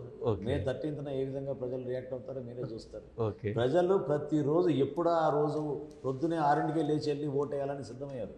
ఎప్పుడు ఎందుకు లేట్ అయింది అనుకుంటున్నారా ఏంటి? అర్జెంటుగా మే 13th ఎప్పుడా రెడీ అయ్యారు. మిషన్లకి ఇది చేస్తానన్నారు. ఓకే. ఓకే. అట్లాగే తెనాల్లో ఆలపాటి రాజా గారు ఏంటి అంటే దాదాపు ఆయన ఆశించారు టికెట్, సరే ఆయనకి టికెట్ రాలేదు, కొంత అసంతృప్తి భావం వ్యక్తం చేశారు. ఇప్పుడు సమన్వయం కుదిరిందా? కలిసి ప్రయాణం జరుగుతుందా? పూర్తి స్థాయిలో సహజంగా ఎవరైనా, నేను ఇందాక అన్నట్టు కెరియర్ కోసం పాలిటిక్స్లోకి వస్తాం. సో ఆయన కూడా ఆశించారు, దాంట్లో తప్పేం లేదు. కానీ పార్టీ నిర్ణయాల్ని మనం అందరం కూడా గౌరవించాలి. భవిష్యత్తును దృష్టిలో పెట్టుకుని తీసుకున్న నిర్ణయాల్లో భాగంగా, పొత్తులో భాగంగా నాకు సీట్ వచ్చింది, ఆయనకి సీట్ రాలేదు. అడ్జస్ట్ చేయడానికి ట్రై చేశారు, అది జరగలేదు. జరుగుంటే బాగుండేది. ఆయనకి కూడా ఖచ్చితంగా పార్టీలో ఒక ఉన్నతమైన స్థానం కల్పించి రేపటి రోజున జాగ్రత్తగా ఆయన కెరీర్ చూసుకుంటానే చంద్రబాబు నాయుడు గారు హామీ ఇచ్చారనేది ప్రతి ఒక్కరికి తెలిసిన విషయం. ఓకే. ఆ ప్రామిస్ వచ్చిందా? అంటే జనరల్గా వేరే దగ్గర అకామిడేట్ చేయాలనేటువంటి ప్రయత్నం జరిగింది, కానీ అకామిడేట్ చేయలేకపోయారు అంటున్నారు. అంటే ఈసారి అయినా రేపు అధికారంలోకి వస్తే ఆయనకి సరైనటువంటి న్యాయం జరిగేటువంటి బాధ్యత, ఆ బాధ్యత మీరు కూడా తీసుకుంటారా? అఫ్కోర్స్ ఏ పొలిటికల్ పార్టీ అయినా మనం మన జర్నీలో అందరినీ కలుపుకొని వెళ్తాం. అందులో పొత్తులో భాగంగా మనం ఈ రోజున తెలుగుదేశం పార్టీ, జనసేన పార్టీ కలిసి ముందుకు వెళ్తున్నాం. భారతీయ జనతా పార్టీ కూడా కలిసి వచ్చింది కాబట్టి ఆ నాయకత్వాన్ని మనం గౌరవించుకొని గుర్తించి రేపటి రోజున మనం ఏ పదవుల్లో ఏ సందర్భంలో ఒక పదవుల గురించి డిస్కషన్ వచ్చినప్పుడు కానీ తప్పకుండా ఈ చర్చలో భాగంగా మనం అడ్జస్ట్ చేయాల్సిన అవసరం ఉంటుంది. వాళ్ళని కాపాడాల్సిన అవసరం కూడా మన పైన ఉంటుంది. ఆ బాధ్యత మనకు ఉంటుంది. ఓకే. సో డెఫినెట్గా నేను అనుకోవడం, ఎవరినైతే మనం అడ్జస్ట్ చేయలేకపోయామో ఏ పార్టీలోనే కానీ వాళ్ళందరినీ కూడా ఫస్ట్ ప్రయారిటీలో వాళ్ళని అడ్జస్ట్ చేస్తారని నమ్మకం నాకు ఉంది. ఓకే. అంటే తెనాలిలో ఒక రకమైన చర్చ జరుగుతుంది. సరే, అందుట్లో వాస్తవాలు ఉండొచ్చు, వాస్తవాలు ఉండకపోవచ్చు. గెలుపు ఓటముల కోసం ఎవరి వ్యూహాలు వాళ్ళు వేస్తూ ఉంటారు. ఎవరైతే వైఎస్ఆర్సీపీ అభ్యర్థి నన్ను గనక గెలిపిస్తే తెలుగుదేశంలోకి వస్తాను అనేటువంటి ఒక ప్రచారం జరుగుతుంది. అది ఎంతవరకు వాస్తవం అంటారు? అలాంటి పరిస్థితులు ఉండేటువంటి పరిణామాలు ఉంటాయి. సరే, ఈ క్వశ్చన్ వారిని అడగాల్సిందే. బట్ ఆ చర్చ మీ నోటీస్కి వచ్చిందా? అట్లాంటిది ఉందా? అంటే ఎంత రాజకీయాలు దిగజారిపోయే విధంగా వీళ్ళు మాట్లాడుతున్నారు. ధైర్యం కోల్పోయి ప్రజల కోసం మనం పనిచేయాల్సిన 5 సంవత్సరాలు వృధా చేసుకుని ఎన్నికల సమయంలో మనం ఈ విధంగా మాట్లాడుతున్నాం అంటే అది విలువలతో కూడిన రాజకీయాలు కాదు కదండి. ఒక పార్టీని మీరు నమ్ముకున్నారు, ఆ పార్టీ తరఫున పోటీ చేస్తున్నారు, నిలబడండి. ప్రజలు ఏ విధంగా తీర్పిస్తారో చూద్దాం. అంతేగాని పార్టీలు మారిపోతాను రేపటి రోజున నాకు ఓటేయండి అంటే ప్రజలు కూడా దాన్ని చేయడానికి సిద్ధంగా లేరు. అన్నిటికన్నా ముఖ్యం చెప్తున్నా, క్యాడర్ ఎవ్వరు కూడా సిద్ధంగా లేరు. క్యాడర్ లేరు, ఎవ్వరు సిద్ధంగా లేరు. చాలా బలంగా నిలబడ్డారు. మా పార్టీ అధినేతల్ని నమ్ముకున్నారు. దాని ప్రకారం నడవడానికి సిద్ధంగా ఉన్నారు. ఓకే. అంటే Congress party mind set, Congress party భావజాలం, కాంగ్రెస్ పార్టీ ఓటర్ యొక్క ఐడియాలజికల్ థాట్స్ మీకు తెలుసు మనోహర్ గారు. ఇప్పుడు షర్మిల వచ్చి తను బాధ్యతలు తీసుకొని విస్తృతంగా ప్రచారం చేస్తుంది. ఓటు ఎంతవరకు చీల్చేటువంటి అవకాశం ఉంది? ఏ ఓటు ఎక్కువ చీల్చేటువంటి అవకాశం ఉంది? ఈ ఎలక్షన్ ఓటు పర్సంటేజ్ గురించి కాదండి. ఓకే. ఈ ఎలక్షన్ జగన్ కావాలా, జగన్ వద్దా, ఈ రెండే అంశాలు, వేరే అంశాలు ఏం లేవు. ఆమె అంత ధైర్యంగా వచ్చి ప్రజల్లోకి వెళ్ళి వాస్తవాలు మాట్లాడి రాజశేఖర రెడ్డి గారి బిడ్డగా ఆమె అభిప్రాయాలు ఆమె వ్యక్తపరుస్తూ ఒక పార్టీ అధినేతగా ఆమె నిలబడి కష్టపడి పనిచేస్తున్నప్పుడు ఖచ్చితంగా ప్రజలు గౌరవిస్తారు. ఆమెను కూడా అప్రిషియేట్ చేస్తారు ఆమె చేస్తున్న పని గురించి. వ్యక్తిగత విమర్శలు ఎక్కువ రోజులు నిలబడవండి రాజకీయాల్లో. మనకు ఒక సిద్ధాంతం ఉండాలి, ఒక ప్రణాళిక ఉండాలి. పార్టీ బలోపేతం కోసం, పార్టీ విధానాల కోసం మనం నిలబడాలి. సో నేను అనుకోవడం, ఆమె చేస్తున్న కృషి ఖచ్చితంగా కాంగ్రెస్ పార్టీకి కొంతవరకు బెనిఫిట్ అవుతుంది. ఎంతవరకు ఏ ప్రాంతంలో ఏ నియోజకవర్గాలు అనేది అక్కడ స్థానికంగా ఉన్న ఇష్యూస్ బట్టిని కూడా, క్యాండిడేట్స్ ఎట్లా ఉన్నారు, అక్కడ నాయకత్వం ఎట్లా ఉంది, వాళ్ళకి అక్కడ స్ట్రక్చర్ ఉందా లేదా. ఎన్నికలు అంటే మనం ఒట్టిగా చేతులు ఊపుకుంటూ వెళ్ళిపోవడం కాదు కదండి. ఆ వ్యవస్థ అంతా ఉండాలి కదా. ఆ వ్యవస్థ నిలబడాలి. ఓటర్ని తీసుకెళ్ళి ఓటు వేయించుకునే విధంగా మనం కార్యక్రమం చేసుకోగలగాలి. చాలా పెద్ద ప్రక్రియ ఇది. ఓకే. సో అందులో భాగంగా కాంగ్రెస్ పార్టీ ఒకప్పుడు చాలా బలంగా ఉండేది. ఆ వ్యవస్థ నిర్వీర్యం అయిపోయింది. ఆమె ఖచ్చితంగా ప్రయత్నం చేస్తున్నారు. ఓకే. ఎంత సక్సెస్ అవుతారు. ఓకే. అంటే ఇటీవల కాలంలో కొంత చంద్రబాబు నాయుడు గారితో ఎక్కువ ట్రావెల్ చేశారు మనోహర్ గారు. అంటే సమావేశాలు కానీ, ఆలోచనలు కానీ షేర్ చేసుకోవటం కానీ, ఐడియాలజికల్ థాట్స్. ఏం కనిపించింది వారిలో? ఏం విజన్ కనిపించింది మీకు? అంటే ఆయన మెచ్యూరిటీ కొన్ని అంశాలపైన చాలా ఆయన అవగాహన తెచ్చుకుని మాట్లాడే మనిషి. పవన్ కళ్యాణ్ గారితో పార్టీ పెట్టిన దగ్గర నుంచి ఇప్పటి వరకు ప్రస్థానం 10 సంవత్సరాలు. అంటే వారి గురించి అతి దగ్గరగా చూశారు. ప్రజలకు చాలామందికి వారు ఒక దాంట్లో అర్థం అవుతూ ఉంటారు. ఏమని? పవన్ కళ్యాణ్ గారు పోరాడుతున్నారు, రాష్ట్రం కోసం ఆలోచిస్తున్నారు, ఓటు చేయలేకుండా తాను గెలిపిస్తున్నాడు అనేటువంటి అనేక భావాలు ఉంటాయి. వారి గురించి మనోహర్ గారు ఏం చెప్తారు పవన్ కళ్యాణ్ గారి గురించి? అంటే ఇట్స్ వెరీ రేర్ అండి to find person like him in politics. అంటే అసలు స్వార్థం లేకుండా ఎవరు ఉంటారు రాజకీయాల్లో చెప్పండి? ఉండరు, ఎవరు ఉండలేరు. నాకైతే స్వార్థం ఉంటుంది. ఎవరు ఉండలేరు. పవన్ కళ్యాణ్ గారు ఉంటారు. ఏ మాత్రం స్వార్థం లేకుండా నేను ఏది చేసినా అంతిమంగా ప్రజలకు ఉపయోగపడుతుంది అనుకుంటే చాలు, దానికే నేను పరిమితం అవుతాను. ఒక్కొక్క రోజు కొన్ని మీటింగ్స్కి వెళ్ళేటప్పుడు అసలు ప్రజలు ఇంకా అక్కడ గుమ్మకూడలేదు, కొంచెం టైం పడుతుంది, ఒక గంట తర్వాత రండి అని సందర్భాల్లో కూడా ఏం పర్లేదు సార్ వెళ్ళిపోదాం అంటారు ఆయన. అక్కడ 1000 మంది ఉన్నా, 500 మంది ఉన్నా, మనం వెళ్ళేది ఒక అంశం పైన, ఒక ఇష్యూ పైన వెళ్తున్నాం కాబట్టి మనం వెళ్ళిపోదాం అక్కడ. అంతే, ఆ నిర్ణయం తీసుకుని ముందుకు వెళ్తారు. అట్లా ప్రయాణం చేసుకుంటూ వచ్చారు ఆయన. నిజంగా చెప్తున్నాను, కష్టకాలంలో అనేక ఇష్యూస్ ఉండినాయి. ప్రతిరోజు ఆ ఇష్యూస్ని అధిగమించుకుని ఇంత ప్రయాణం చేయగలిగారంటే ఆయనకి ఏం మాత్రం స్వార్థం లేదు కాబట్టి అందులో చాలా క్లారిటీ కూడా ఉంటుంది ఆయన. ఓకే. చాలా క్లారిటీ ఉంటుంది. ఎంతో ట్రాన్స్పరెంట్గా ఉంటారు ఆ పాయింట్స్లో ఆయన. మనం ఏది చేసినా ఓకే. నిజాయితీగా ముందుకెళ్దాం అంటారు, అడుగు ముందేసేస్తారు, అసలు దాని గురించి ఆలోచించారు. ఆ విధంగా లీడర్షిప్ దొరకదు మనకి, ఆ ధైర్యం దొరకదు మనకి ఆ లీడర్షిప్. అనేక ఇప్పుడు చూడండి, చంద్రబాబు నాయుడు గారు అరెస్ట్ అయినప్పుడు అవును ఆ రోజున ప్లేన్లో కూర్చున్నాక ప్లేన్ ఇంజిన్ ఆఫ్ చేయించారు వాళ్ళు, పర్మిషన్ లేదని చెప్పి. ఓ హైదరాబాద్ నుంచి విజయవాడ వస్తుంటే ఆ రోజున ఓకే ఆయన ఒక్క నిమిషం కూడా ఆలోచించలేదు. ఆయన ప్లేన్ దిగి వచ్చేసి కారు ఎక్కేసి బై రోడ్ ప్రయాణం చేసి వచ్చారు. కోదాడ దగ్గర ఆపారు మళ్ళీ మమ్మల్ని, గంటలు ఆపారు రోడ్డు మీద, హైవే ఏపీలోకి ఎంట్రీ. చాలా ఇన్స్టింక్టివ్. ఆయన కొన్ని నిర్ణయాలు ఆ విధంగా తీసుకుంటారు, అది ఆ నమ్మకంతో తీసుకుంటారు. ఆ స్టెప్ తీసుకోవడం వల్ల ఖచ్చితంగా భవిష్యత్తులో మన ప్రజలకు ఉపయోగపడుతుందని దాంతో తీసుకుంటారు. ఓకే. సో అటువంటి లీడర్ మనకు దొరకరు, మనం కాపాడుకోవాలి అటువంటి వ్యక్తిని. ఓకే మనోహర్ గారు, తెనాలి నియోజకవర్గ ప్రజానీకానికి ఏం చెప్తారు? మహాన్ న్యూస్ ద్వారా ఏం తెలియజేస్తారు? ఓటర్లకి మీ ఇచ్చే మెసేజ్ ఏంటి? నేను అనేక సందర్భాల్లో ఇదే మాట చెప్పాను, దానికే నేను కట్టుబడి ఉంటాను. నేను చేయగలిగింది ఏదో నేను చేసి చూపించాను గతంలో, భవిష్యత్తులో ఇంకా బాగా చేస్తాను. ఆ నమ్మకం నా పైన ఉంచుకోండి.